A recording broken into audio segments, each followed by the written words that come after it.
It's my great joy, again, to be with you here today on the 5th anniversary of the promulgation of the Apostolic Letter, Summorum Pontificum.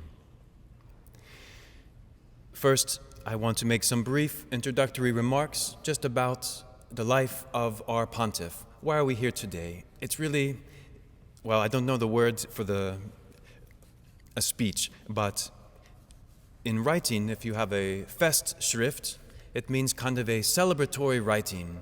You get together and men write essays to celebrate the work of a particular individual on a particular theme.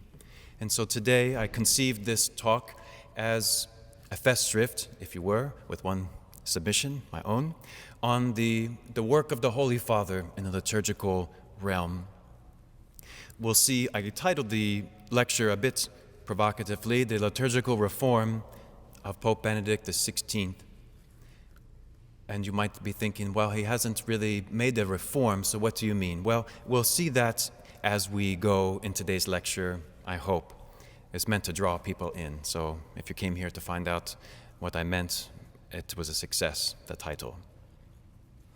So first, just a few remarks about the life of the Holy Father. We're here to celebrate Summorum Pontificum, the greater granting of the Latin liturgy in extraordinary, so-called extraordinary form, and to celebrate that. So this will be all positive things. I'm here to encourage you and to celebrate not only the liturgy, but also to celebrate the fact that we can even celebrate the liturgy. So kind of a meta celebration.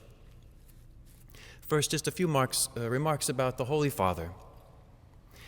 He loves in his book, The Milestones, always to point out the liturgical providences in his life. And so he was born on Holy Saturday in 1927, April 16th it was that year. He was born on Holy Saturday, and so he said he got off on the right start liturgically. He was born on the best day of the year, the Easter Vigil, and he was the first baby to be baptized with the new Easter holy water. And it's almost been a continuous increase in grace for him since then. Wonderful. Thanks be to God. 1927. He was ordained to the holy priesthood on the feast of St. Peter and Paul, 1951. Let's just think about that. I'm going to raise my hand first, so don't be shy. If you were born after 1951, please raise your hand. Wonderful. Okay. Please put your hands down. Why did I ask you to do that? Because oftentimes, when we think about the traditional liturgy, we get impatient and we want things to have happened yesterday or 10 years ago, or why doesn't this bishop do this or that priest do that? And we get impatient. So then we can just remember that the Holy Father has been a priest since before almost everybody here was born, a priest, 60 years plus. He's been thinking about these things his whole life. Again, he's been thinking about them as a priest for more than most of us been alive. And so that's something to make us think. He's a very careful man, and at any rate, okay. After 1 year of pastoral work, he returned to the university where he taught for 25 years. So if you think, what was he up to? He was teaching at the great universities in Germany, all different ones. I won't bore you with all the names. And of course, as a peritus, he accompanied Cardinal Frings of Cologne as a peritus expert, theological expert at the Second Vatican Council. Let us pause at that again. Often, some of us sometimes are very quick to judge those documents or how the documents were interpreted. And then again, when we think about the way in which the Holy Father has been continuously interpreting them for 50 years now, that also should give us pause. Again, most of us, maybe probably here also, were born after 1965. And so that too should give us pause. If we think we know everything that the Second Vatican Council is about, we probably don't. And we want to think about it in a very careful way. 1977, so after 25 years of teaching in the university, theology of course, dogmatics, he was ordained to Archbishop and shortly after created Cardinal of Munich and Freising. And then he only was in that post for 4 years. In 1981, then he was elevated to the Cardinal Prefect of the Congregation for the Doctrine of the Faith, the CDF. As we know, most of us, he kind of became on the international scene for us at that time. We think of him, wasn't he always Cardinal Ratzinger? And wasn't he always the Cardinal Prefect of the CDF? Well, not always, but for 24 years. So again, for most of us young souls here, always. Exactly. So that's important to remember. And after 24 years as being the prefect of the CDF for John Paul II, of course, he was elected to the papacy 2005, and that brings us up to today. So in these themes now, I want to speak of his, as I say, the liturgical reform of Pope Benedict XVI, but it's going to encompass his whole life, not just his life as Pope, but his whole life, his whole opus in terms of his liturgical scholarship, which is extremely profound. This is not something ancillary or somehow a peripheral concern of the Holy Father. It is clearly a fundamental importance, not only in his writing, but in his life. It's absolutely central to who he is as a person, as a priest, and of course, as the vicar of Jesus Christ. We could say many things, but we'll limit ourselves today to three principal themes. So just try to think about that. Three themes. One, what he calls the hermeneutic of reform, a phrase I'm sure you've heard many times. Number two, our second theme will be the restoration of earlier forms that will really form the heart of today's talk. And then the last theme, which in a certain way is the most important, is the theme of the role of the liturgy in the interior transformation of the faithful. All right, the first theme, theme one, the hermeneutic of reform. What is this phrase you've heard so often and bandied about on the blogosphere? It comes, of course, from his famous Christmas address to the Roman Curia, 22 December 2005, shortly after his elevation to the papacy.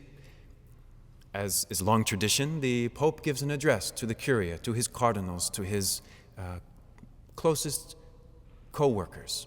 And so that address is very important. We have in the United States, of course, the State of the Union address. It's kind of like that function for the Curia. It sets the direction of the papacy and maybe his thoughts for the year. Very important address. And here's the famous phrase. The Holy Father is addressing now his cardinals, the highest prelates in the church. He was speaking, of course, of the Second Vatican Council. How are we going to understand it? And this is a quote now. Quote, on the one hand, there is the interpretation of the council that I would call the hermeneutic. Hermeneutic just means a principle of interpretation. A hermeneutic of discontinuity and rupture. And on the other, the hermeneutic of reform, of renewal in continuity of the one church who increases in time and develops, yet always remains the same. End quote. Very important, and there's a lot there. Libraries are beginning to be written about this phrase, and so I'm unable to expound all of that for you. I think we all know from the experience, our own experience in the church, and then of our parents, the last 50 years, most of us have experienced firsthand, practically, this discontinuity and rupture. I don't want to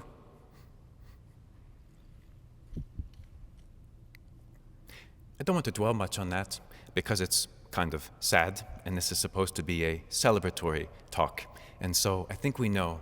I don't want to bring up all the examples that we've all seen 1,000 times. And so we know we've experienced the discontinuity and rupture. We've experienced those things. I will just point out one thing in terms of the faith. Of course, as we know, an attack on the liturgy, also there's going to be an attack on the faith, the dogma. And if you want, just as Luther did, if you want to change people's understandings of the reality of the faith, you have also, the liturgy precisely, you have also then to attack the priesthood, because those two are together, one and the same. If the liturgy falls, well, then we certainly don't need the priesthood. And if the priesthood falls, wither the liturgy. And so, as he was already cardinal prefect in 1981, two documents came out, one in 1983 and one in 1995, defending the traditional teaching of the priesthood. The first one, Sacerdotium Ministeriale, 6 August 1983. And that document defined the essential difference between the ministerial and the common priesthood.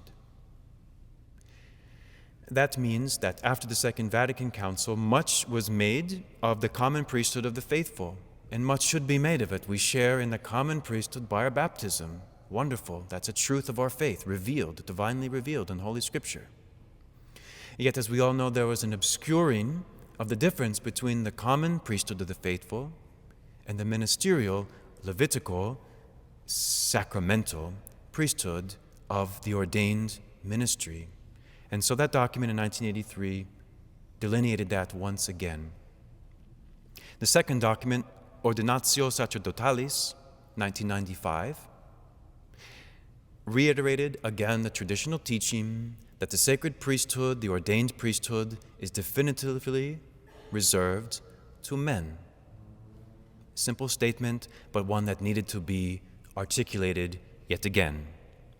I just want to now, again, as they know, as everyone knows, laws are not articulated when no one is doing the opposite, right?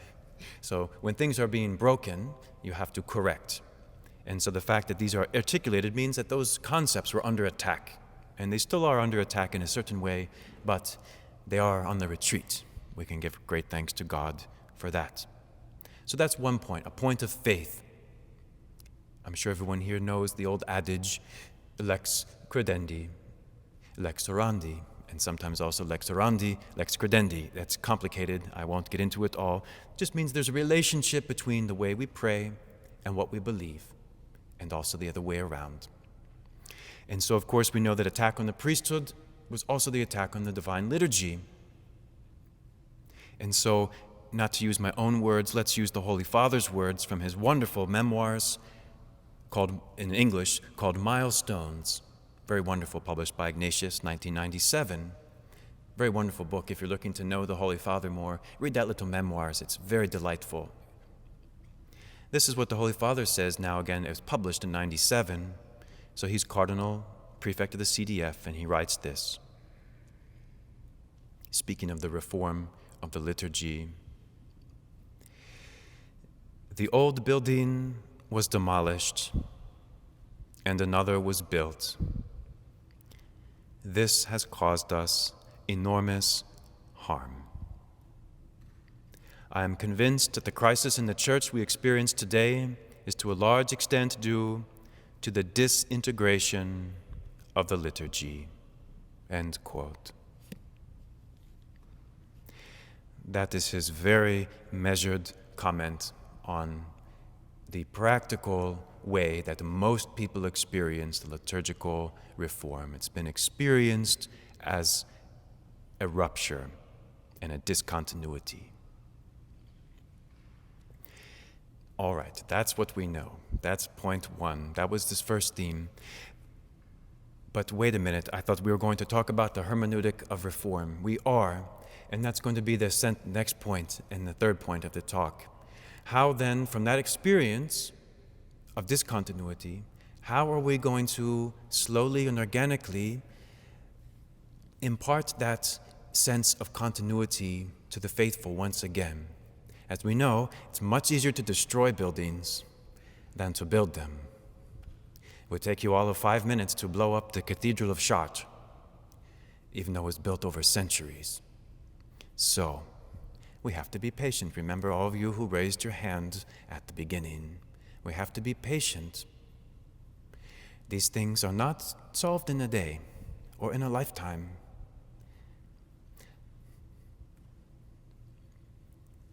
Thankfully, I saw many little souls today at the altar and at the altar rail and everything, and so I have a great confidence that we shall outlast the opponents. And so, be encouraged. And so, how is the Father how has and how is the Holy Father setting about this little reform in his little humble Bavarian way? First, now we're to the second theme of today's talk, the heart, really.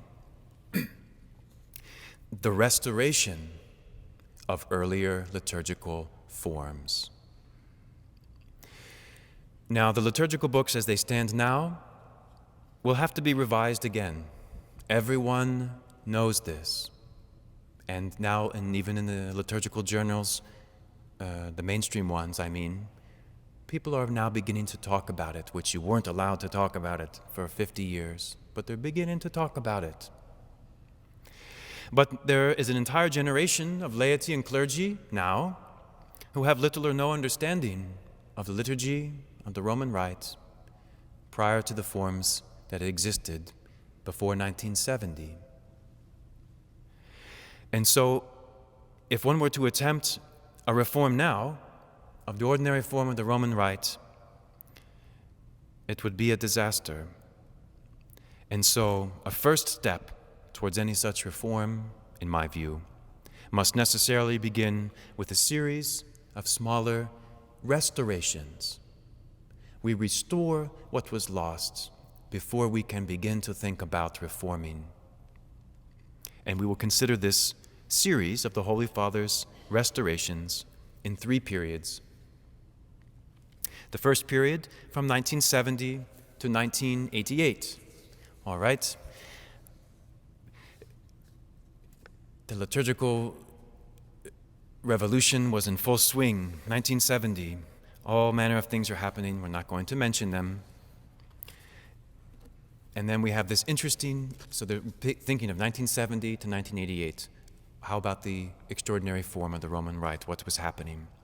We'll just have this one statement of the Holy Father, a very interesting one.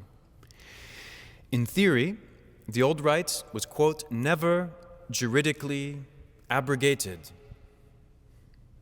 That means that nowhere can you find a document that says, and now we throw this old missal away and no one may ever use it. You won't find a document because it doesn't exist. Nevertheless, in practice, it was, quote, strictly forbidden, end quote. Okay, we know that period. Even though on paper it was permitted, in practice it was strictly forbidden. And that was of great sadness, 1970 to 1988. You could find it, but in very rare, out-of-the-way locations. All right, that brings us to our second period, 1988 to 2007. That's our middle period, 19 years. Now, why do I begin with 1988? Well, most of you probably know this reason. But we need to remember, because even I, who studied these things a lot, I too am able to forget. Remember, Cardinal Ratzinger, as Cardinal Ratzinger in 1988, had been working very closely with the Society of St. Pius X, working with them. How can they become, as they say, canonically irregular? We won't get into the details. They were canonically irregular, and at the behest of the Holy Father, John Paul II, Cardinal Ratzinger was the envoy, the ambassador, the point man to reconcile the Society of St. Pius X, to bring them into full communion to a regular canonical situation. Those talks went very well. And as you may know, on the 5th of May, 1988, Archbishop Lefebvre signed the Protocol of Agreement, also signed by Cardinal Ratzinger, that the Society of St. Pius X would be allowed to continue their ministry, would be granted the canonical form of a personal prelature for their society. They would be regularized, and things would continue. It's one of the great sadnesses of the liturgical history of this time period that protocol was signed, agreed on, and then the Archbishop withdrew his signature shortly thereafter. And then, of course, his declaration that he would ordain the 4 men to the episcopacy on 30th of June that same year without the approval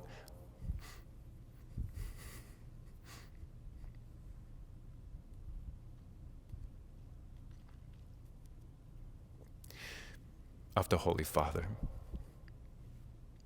So, and that has been the situation from that day until today. Sadly, it perdures. And so again, if you are impatient, remember, the Holy Father, first as Cardinal, now as Pope,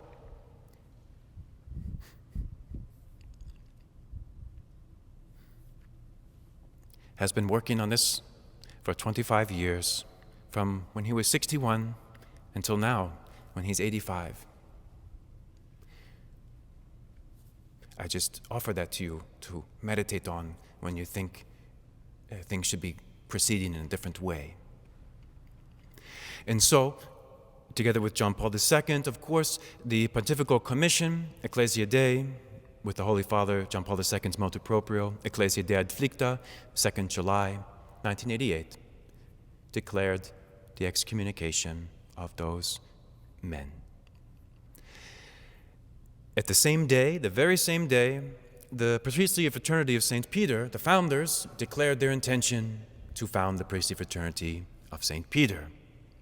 The act of foundation was signed 18 July, and then extremely rapid for Roman time, 4 days later, 22nd July, the Pontifical Commission, Ecclesiae Dei, gave their declaration of intention to canonically erect a new fraternity, a Society of Apostolic Life. That was done canonically 18 October. Remember, nothing happens in Rome in July and August, so forget about it. But it was the first ever Society of Apostolic Life that was created as being of pontifical right. That's a certain sign of solicitude by the Holy Father, John Paul II. It's a great distinction. So we're the first, and there can only be one first, and that's us. And that was the arrangement that lasted for 19 years, this middle period. It was a time of difficulty, some joys and successes, but also a difficult one, because of course that motu proprio, the first one, Ecclesia Dei, left it up to the individual bishop to decide if he would allow the more ancient form. As we know, most of them did not. And so this period was very difficult, also, but having some joys. And so right in the middle of this middle period, in 1996, there was an interview, a book-length interview the Holy Father did, and this one was titled in English, Salt of the Earth, 1996. He was asked by the German interlocutor what he thought about the old rite. And this is what then Cardinal Ratzinger said, 1996. I am of the opinion, to be sure, that the old rite should be granted much more generously to all those who desire it. It's impossible to see what could be dangerous or unacceptable about that. A community calls its very being into question when it suddenly declares that what until now was its holiest and highest possession is now strictly forbidden, and when it makes the longing for it seem downright indecent. End quote. That, of course, is a famous quote. You see it plastered over T-shirts, coffee mugs, books of the Holy Father. And so that middle period, although it had some joy and success, also, I think in the end you'd have to say it didn't work out. But it was what perhaps was permitted or feasible at the time. And then the Holy Father is elevated to the papacy, 2005. And some might wonder, well, why didn't he just restore the old liturgy the first day of his papacy? Well, had a few things to attend to. Had to get all new clothes, and it's a very busy time. So, paciencia, as our Lord says, in your patience you shall possess your souls. Very important. And so he waits. And then, of course, until today, 7th July, 5 years ago to the day, the motu proprio, long awaited, Summorum Pontificum. In classic Benedictine style, by which I mean the Holy Father, not the great religious order. In classic Benedictine style, the decree is very laconic, very Roman, and he tells you what he really means in his accompanying letter. It's a very wonderful Roman practice. So the decree is nuts and bolts. I will just quote one wonderful quote, and this itself is a quote from the great rule of Saint Benedict. Let nothing be preferred to the work of God, the Opus Dei. And that, of course, is Saint Benedict's way of referring to the divine liturgy. You might say, well, that's a bit of an overstatement, isn't it? And don't we? No. Let nothing take place, stand first, stand before the divine liturgy. God created what? Us to do what, as the Baltimore Catechism says? To know, to worship, and to love Him in this life, to be happy with Him in the next. It's the first thing that we're to do as human beings, to love God. And we do that first in the divine liturgy. It takes first place. Okay, that could be a whole other homily. I will just go to the next point. In the accompanying letter, we have two quotes that I want to pull out for you. And now, again, this defines the modern period now, the period we're in right now, 2007 to now. I come to the positive reason which motivated my decision to issue this motu proprio, which updates that of 1988. This is a matter of coming to an interior reconciliation in the heart of the Church. End quote. That is his first goal. That's the motive for the motu proprio Summorum Pontificum, to come to interior reconciliation in the heart of the Church. What does that mean? Obviously, the Holy Father has first on his mind the Society of St. Pius X, but also those innumerable so-called independent groups, and even those who attend the approved masses, who perhaps have fallen into a bit of an independent way, a non-Catholic way of thinking about their own Catholicism vis-a-vis the Catholicism of those who do not attend traditional, more ancient forms of the liturgy. The Holy Father is the shepherd.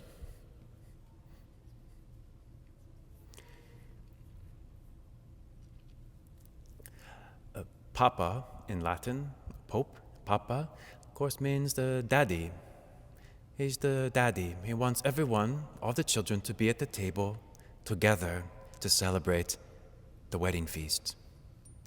And the good Papa is not happy until everyone is at the table, even as our Lord himself, the Good Shepherd. Second quote. There is no contradiction between the two editions of the Roman Missal. In the history of the liturgy, there is growth and progress, but no rupture. What earlier generations held as sacred remains sacred and great for us too. It cannot be all of a sudden entirely forbidden or considered harmful. This is a quote we all know well. And so again, how do we see the continuity? Well, we're going to go through that right now. First, what was one of the first effects of this publication of the Motu Proprio Summorum Pontificum? Well, you find that suddenly cardinals and bishops are clamoring to celebrate the extraordinary form at the great Roman basilicas and also in their own home cathedrals. And so the very day after the Motu Proprio came into effect, 14 July, there was a pontifical liturgy in the extraordinary form celebrated St. Mary Major. There are 4 great Roman basilicas, if you didn't know. St. Mary Major celebrates theirs right away. St. John Lateran the Pope's own cathedral, celebrates as well. I don't know the first one, but for sure, the highest-ranking prelate in terms of liturgy at the time, he's just been replaced, the cardinal prefect for the Congregation for the Doctrine of Congregation for the Discipline of the Sacraments, Divine Worship, is how we say in English, Divine Worship, Cardinal Cañizares, celebrated in St. John Lateran, the Pope's own cathedral. That's the highest-ranking liturgical prelate other than the Pope himself. Archbishop Burke, now Cardinal Burke, celebrated at St. Peter's a few years later, 2009. And I don't know about St. Paul's outside the walls. We hope there was one, but I couldn't find it in my research. But someone on the blogosphere will instantly correct me. We're moving along. So this is how we're experiencing now not a rupture, but a continuity. So first would be by example, primarily by example. The Holy Father's own liturgical celebrations, we'll talk about that in a minute, but those of his highest-ranking churchmen begin to follow his lead by celebrating itself. It begins by example, not by decrees.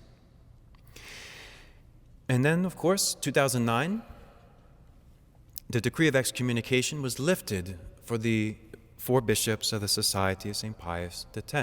That is an extraordinary sign of goodwill. I could even say not merited in any way on their part. But that is indeed what a gift is. You can't merit a gift, otherwise it's not a gift. A gift cannot be merited. It's freely given, even as the gift of grace is given to us in baptism freely.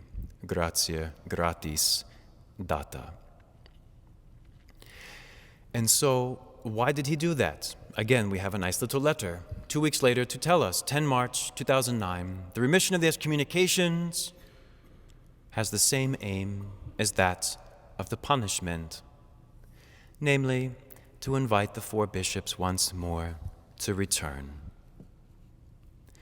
Remember, the Holy Father had been inviting them to return since 1988, and so he waits and waits and continues to wait, like the father in the parable of the prodigal son, just waiting by the road, looking down the lane, longing for the son to return. And then the Holy Father has one other thing to say in that letter, and this could be speaking to all of us. And it's speaking really to defend himself against anyone really, who would criticize his lifting of the excommunications. It was an extraordinary gesture, and he had to defend himself because he had many critics. And so he said, remember, in our days, when in vast areas of the world, the faith is in danger of dying out like a flame which no longer has fuel, the overriding priority, hear that, the overriding priority is to make God present in the world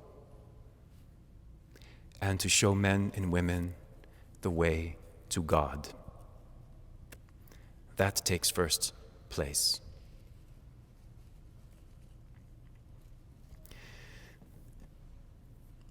And then, after a little more reflection, this was a movement long coming. The Holy Father sees now that it's not, the liturgical reasons had been addressed with the Society of St. Pius X. And now we enter the doctrinal phase. And so he issued another motu proprio, Ecclesiae Unitatem, also on 2nd July. There's a theme. 2nd July, 2009. So this has been in effect for 3 years now. For 3 years, what has been happening? The Holy Father says this, quote, precisely because the problems that must now be addressed with the Society are essentially doctrinal in nature, I have decided, 21 years after the motu proprio Ecclesiae Dei, that the Cardinal Prefect of the CDF will now be, ex officio, by virtue of his own office, will be President of the Pontifical Commission Ecclesiae Dei as well, and will refer the principal cases and doctrinal questions to the judgment of the CDF through its ordinary procedures, and to submit the results thereof to the superior dispositions of the Supreme Pontiff. With this decision, I have wished to particular to show fatherly solicitude to the Society St. Pius X, in order that it rediscover the full communion with the Church. As you know, those talks have been going on for 3 years, and seems to be making some progress. We have no definitive word. It's still on the table being discussed. The Holy Father is not getting younger. I don't know if there is a more sympathetic prelate in the Church than the Holy Father. We will see. So may the Lord grant him many years. He's been working on this problem for a long time. And so, then, having newly received the competency, some 2 years later, the CDF issues its updated instruction. Remember, after the promulgation of Summorum Pontificum, 2007, it called for, after 3 years, there would be kind of a resume to see how it was going, and then to take the advice and suggestions of prelates and others to see if we could, anything else needed to be done. So those reports were submitted, and it took a little time. That only brings us to 2010, but it's Rome, it gets hot. And so a few months later, not too long after, April 2011, an instruction, Universe Ecclesiae. I forgot. I want to mention the names of these documents are not just willy-nilly, right? They usually mean something. Sometimes they don't, it's just the first 2 words, but oftentimes they mean something. So Summorum Pontificum of the Supreme Pontiffs, a call to unity, because as the great St. Ignatius of Antioch said, where the bishop is, there is the Church. Do nothing without Peter. Summorum Pontificum. The one I just mentioned, Ecclesia Unitatem, concerning the unity of the Church. The unity of the Church, which is a first priority for every baptized Catholic. And then the instruction I just mentioned, Universe Ecclesiae, of the entire Church, of the universal Church. Again, we're Catholics, Catholicos, with respect to the whole, the universal. You can't be a Catholic by yourself under the tree with your Bible. That was Martin Luther's project, not the Catholic project. So, the CDF issues its instruction, 30th of April 2011, and it says this: ordinaries are asked to offer their clergy the possibility of acquiring adequate preparation for the celebrations in the, now we call it, the extraordinary form. This applies also to seminaries, where future priests should be given proper formation, including the study of Latin, and where pastoral need suggests it, the opportunity to learn the extraordinary form of the Roman Rite. And so, we see this beginning to go. Some courageous bishops have implemented that. Now, that is at the option of the bishop. It doesn't have to. As we know, we tried that with the other one, the first motu proprio, and it didn't work so much, but we'll see. I know for sure that there are dioceses, Philadelphia, Lincoln, Miami, and others as well, I don't know all of them, that do offer as an option to their men the possibility of studying the extraordinary form while in formation in the seminary. That is incredible. That is unthinkable before Summorum Pontificum. Unthinkable. Maybe in the Diocese of Lincoln, where Bishop Fabian Bruskowitz can get away with some things. But at any rate, I have the highest respect for that prelate. He ordained me to the priesthood, so I speak with all filial respect and solicitude. And that brings us up to the modern time. That is what I wanted to say regarding the extraordinary form, the restoration of that form. And then I also the extraordinary form of the Roman Rite, that's the one we're most familiar with here. Okay, not in the world. But then I want to talk about two other areas, so not the extraordinary form now, two other areas, the ordinary form, and then the Sarum Rite, we'll say, the ancient English form. So we're moving away now from the Roman Rite, the extraordinary form. I've titled this little section, Miscellaneous Restorations. We have a little series of restorations here. First, in the Holy Father's own liturgies, papal liturgies in the ordinary form, we see that he himself, not by a decree, but by his own example, has restored to his own personal papal celebrations the ideal of the ad orientem celebration, extremely important. On the blogs now and other places, they call it the Benedictine arrangement. You've heard about it, where even if the Holy Father isn't able to celebrate ad orientem, he says that even if the celebration happens to be versus populum, nevertheless, we have here the 6 candles on the altar and the crucifix in the center, because that is the focal point. A great quote from the Holy Father, looking at the priest is of no importance. That is a wonderful statement. That is a restoration, a true restoration of the ad orientem ideal, even if not physically ad orientem, spiritually, you might say. The Spirit of the Liturgy, he wrote in 2000, published rather, in the year 2000 in English, The Spirit of the Liturgy, wonderful book. If you haven't read it, I recommend it highly to everyone. About ad orientem celebrations, the Holy Father says, just 2 brief quotes. Praying toward the east is a tradition that goes back to the beginning. And again, everyone joins with the celebrant in facing east toward the Lord who is to come.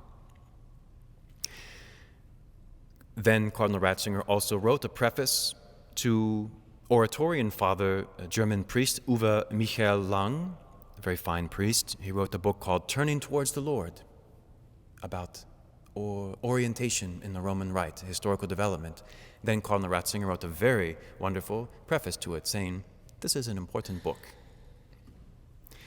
And then, of course, famously, the papal restoration of ad orientem celebration in the Sistine Chapel. The Holy Father celebrated that on 13 January 2008.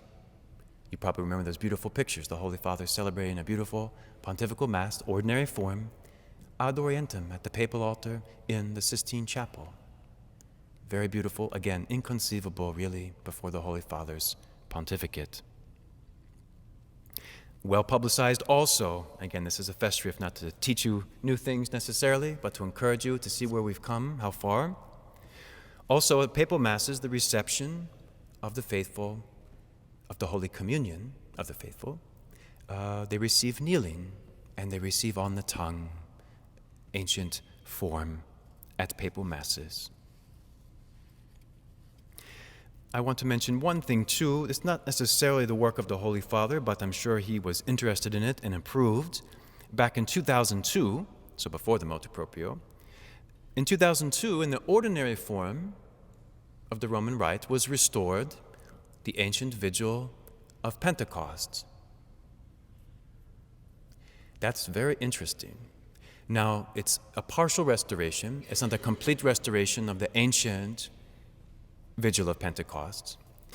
The Holy Father restored the norms for the election of the Roman pontiff, which traditionally was always done by 2/3 majority. A small thing, to be sure, but the restoration, June 2007. Now we get a bit more interesting. The restoration of the pallium. The pallium, that is that wonderfully woven from sheep's wool with the 5 black crosses you see in the great icons of the archbishops. It's proper to an archbishop to have a pallium, and only the Holy Father can grant the pallium, and he himself wears the pallium of a special form. It's a white band with 5 black crosses, and it comes down. Only archbishops and the Pope, of course, is an archbishop, wear them. And then he wasn't done with that because the pallium had strangely been inserted, the rite for the imposition of the pallium had strangely been inserted in the middle of Mass after the homily, like they've done with almost all the other sacraments, which is not at all traditional. It's innovation. It's very odd. And so just a few days ago, 29th of June this year, the Holy Father said, let's not do that. That doesn't make sense. So we took that out, and now it's at the beginning of Mass. That's fine. Traditionally it would be at the end of Mass, but that's okay. So at least it's not in the middle of Mass. That's a good thing. It's a restoration. No longer is the pallium given in the middle of Mass where it has no place. Good. And you may have noticed also the restoration of the pastoral staff. Paul VI had that one made with the crucifix on it, but the Pope has never carried a crucifix. That's proper to a subdeacon to wander around with a crucifix on a staff, not to the Pope. And so the Pope now has his traditional pastoral staff, which is the plain cross, without the corpus. That is traditional. Our Pope always had that. Good. That was done in 2008. You might think, well, these are just little things. Well, they are, but little things add up over time. Good. That's what I wanted. Those are the positive remarks I had to make about the ordinary form. In a way, this is my favorite part because it's very easy in all of these controversies and struggles to lose the forest for the trees. And so we remember what is the point of the divine liturgy. It's for the glorification of God and the sanctification of men. Both together, let nothing be preferred to the work of God. I could say many things about this, but I think we've done a lot just in the last hour of thinking about the externals of our worship. We've said enough, maybe too much. And so now we pause from the externals and think about that for the sake of which we have all the externals. Why do we genuflect? Why do we use incense? Why do we use Gregorian chant? To help us participate interiorly in the work of God.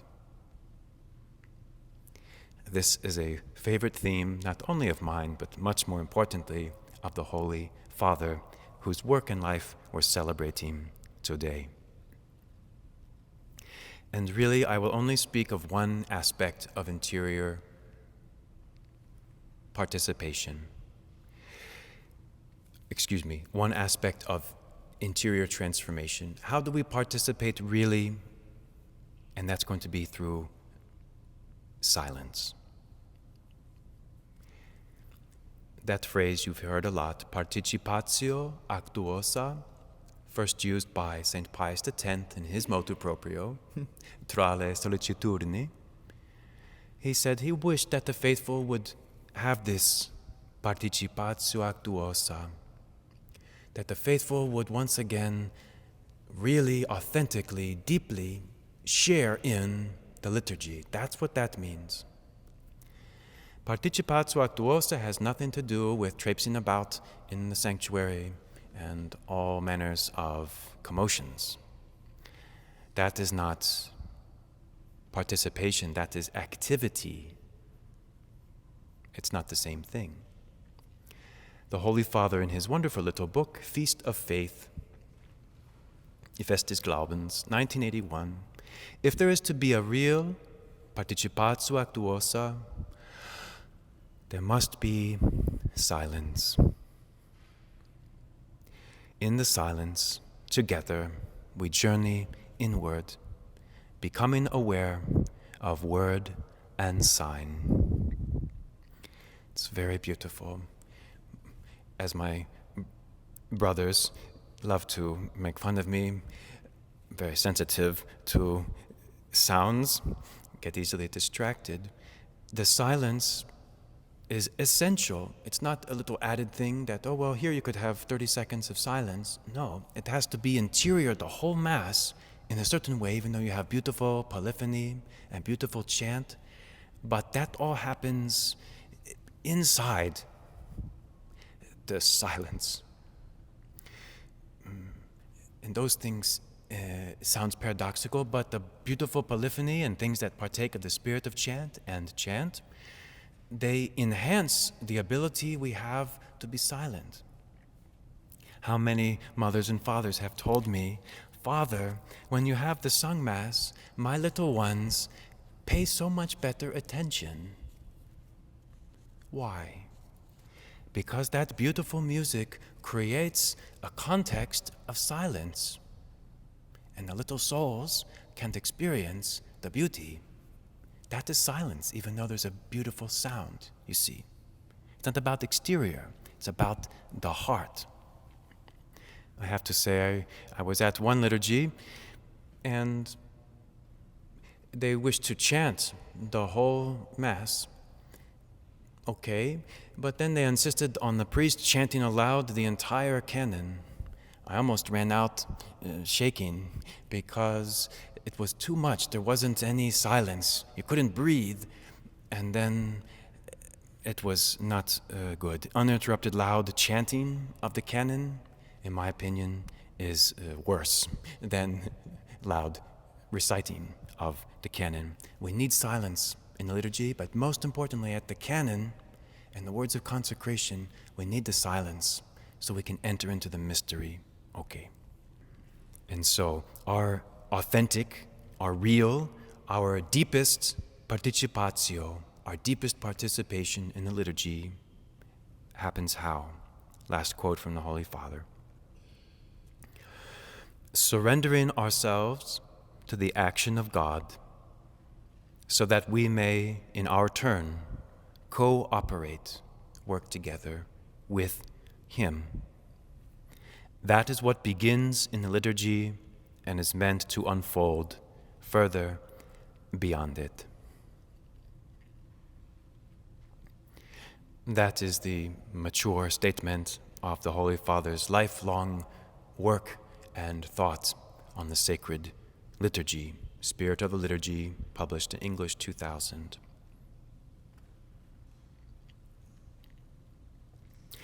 And so we began this morning with the Holy Sacrifice of the Mass, and that's the best.